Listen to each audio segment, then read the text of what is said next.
Hello everyone, and welcome back to the Calvin Tobin Show. I am your host, Calvin Tobin. Today we have a lot to talk about, so let's get into it. All right, for 39 years, KAREEM ABDUL-JABBAAR was at the top of the basketball world, having the most points in NBA history. And for a long time, nobody thought that this record would ever be broken. And back in the 90s, Karl Malone was looked at as that he could potentially break the record, but that didn't end up happening, even though he ended up with 36,000 points at the end of his career. And all the way up until last night, KAREEM ABDUL-JABBAAR had the all-time scoring record with 38,387 points, and your boy LeBron James was the one that broke the record last night. And he did it by scoring 38 points, getting 7 rebounds, and 3 assists. Unfortunately, in a losing effort to the Oklahoma City Thunder. And before he even got into this game, there was a chance that he could have, because it was 36 points. And based on the way that LeBron James has been playing lately and this year, it looked like there was a 50-50 chance on whether he was going to do it against the Bucks or the Thunder, but he did it against the Thunder.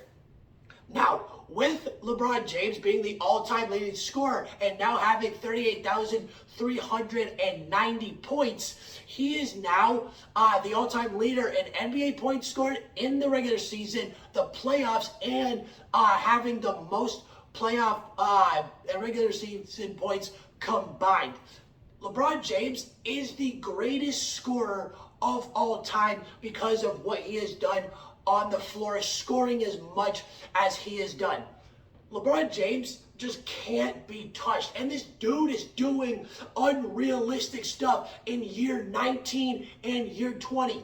Most of the time, or almost every single time, unless you're LeBron James, if a player gets to year 19 or year 20, these guys are barely scratching. Even if they're an all-star, they're barely scratching the floor to be able to produce something to help their team win. But LeBron James is a different beast, because in year 19 and 20, he's averaging 30 points per game. It's ridiculous, and it's even scarier because this dude looks like he can still play 5 to 7 more seasons before we even see a losing aspect in his game and his skill set. It's unbelievable with what he's been able to do. And because of LeBron James now having the record in year 20, and he's going to play like 4 to 6 more seasons, and it depends on when LeBron James Jr. or Bronny James gets into the NBA, because LeBron wants to make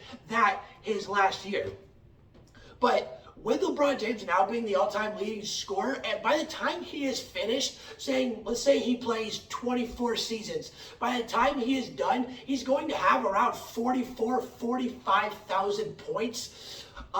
And that's going to be one of those records that you see in a sports record book that truly won't ever be broken.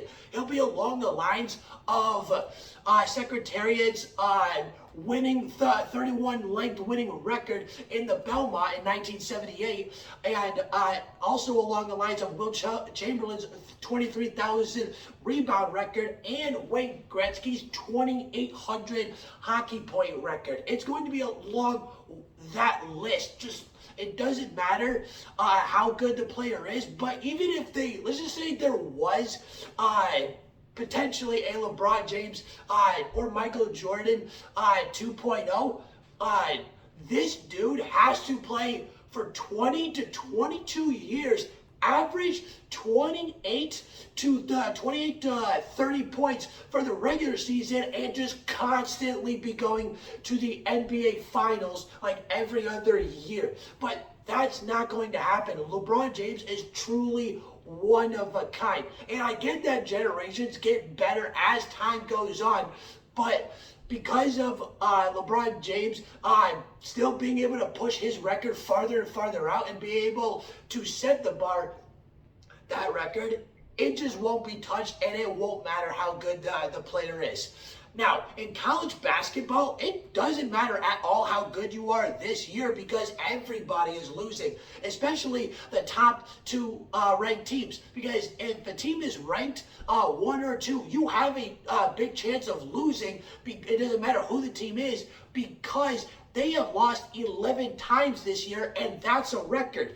And if you're ranked in the top 10, it's even worse because they're losing even more as well. And the number 10 Marquette Golden Eagles were the latest example, a part of what the craziness has been showing us all year long in college basketball. Now, they played the number 21 Connecticut Huskies, and the Connecticut Huskies just completely destroyed the Marquette Golden Eagles, beating them 87-72. But how did this game go down? Well, to start off this game, Connecticut just got right off to the bat being dominant with their offense. Scoring was consistent, the passing game was strong, and sometimes even the rebounding game was so strong that it threw their guys open to be able to score even more. And with Marquette, they had no business of being able to try and come back in this game because of how dominant Connecticut's offense was. They were just constantly pushing the ball down the Golden Eagles' throat from one end of the court to the other. But the second half was a different story for the Golden Eagles because their overall game completely stepped up. And how they did that was they were able to score 43 points in the second half, and their defense was able to total up 8 steals while limiting the Huskies' rebounding game. But here's the thing, even with doing all that, it still wasn't enough, and it technically was no point in even trying to be that good because the Huskies were after halfway through the first half, they were up by 15 to 20 points the rest of the game. It didn't matter what the Golden Eagles did. They were just constantly beating the Eagles down, just continuously. And Connecticut's offense was so dominant in this game. They had 5 guys get into double digits. They had 2 guys score 18 plus. And they had 1 guy who got a triple-double and was close to getting a quadruple-double, and his name is Tristan Newton. And how he almost got the quadruple-double, this dude was scoring, he was rebounding, he was getting the ball to his teammates. He fell short on the steals. He got 5 steals, only needed 5 more. But here's the thing. With what has been happening in the Big East lately, now we have a 3-way tie between Xavier, Marquette, and the Huskies, who all have 19 victories right now. And we're closing in on the end of the season because there's about 7 to 10 games left for everybody. So we could see the number 1 or 2 ranked team lose again. We could see another top 10 team lose again. And in the Big East, we can see a photo finish to see on who is going to have the most wins when the season is all wrapped up. Now, as the college basketball season is coming to an end, the second half of the NHL season is coming to fruition, and we're a couple days in right now. And game of the night last night was the Pittsburgh Penguins versus the Colorado Avalanche, and the Pittsburgh Penguins are off to a good start now to their second half, and they needed this so they could start to get going because before the All-Star break, it wasn't looking hot at all for them, and they were just continuously just losing games and not being able to have grit to be able to fight for a win to make it a consistent basis.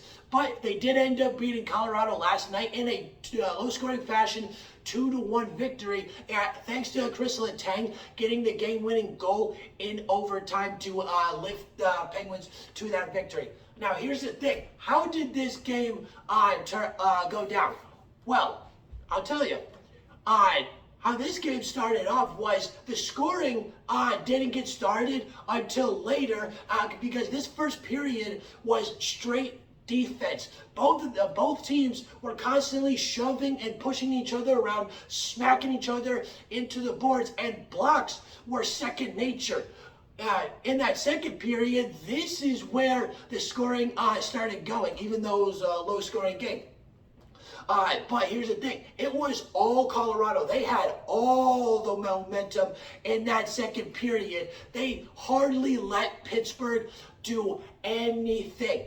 Because Colorado, they were constantly in the offensive zone. Shots were flying everywhere. And Pittsburgh, they got into the Colorado's defensive zone, but Colorado's defense was a straight brick wall because they could not land a single shot until the third period. And that third period was where it got really interesting on how the game was starting to turn out, because in that third period was where the game was the most open. Passing was going all across the ice, and the game was so open. There were so many breakaway chances, and because of those breakaway chances, Colorado actually had a chance to win this game by getting a second goal. And there were multiple times where Pittsburgh actually could have tied this game up as well. But here's the thing. They did end up tying it, but they just did it with a few minutes remaining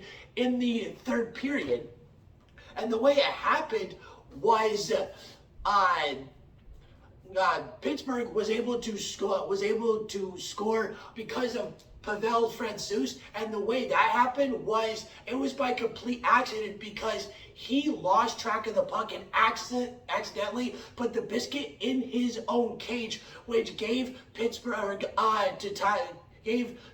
the tie of the game, and which led it into overtime. But if that didn't happen, Colorado would have this win. And then it goes into overtime, and it almost went to a shootout, but Chris Letang was able to get the game-winning goal in a full of chaos in that goalie's box, and they were able to start Pittsburgh's second half of the season off with a bang. All right. That's the end of the Calvin Tobin Show. Please subscribe to my channel at Calvin Tobin Show so you don't miss out on any sports media. And please follow me on Instagram at Calvin Tobin Show so you don't miss out on any sports news whatsoever. And I'm out.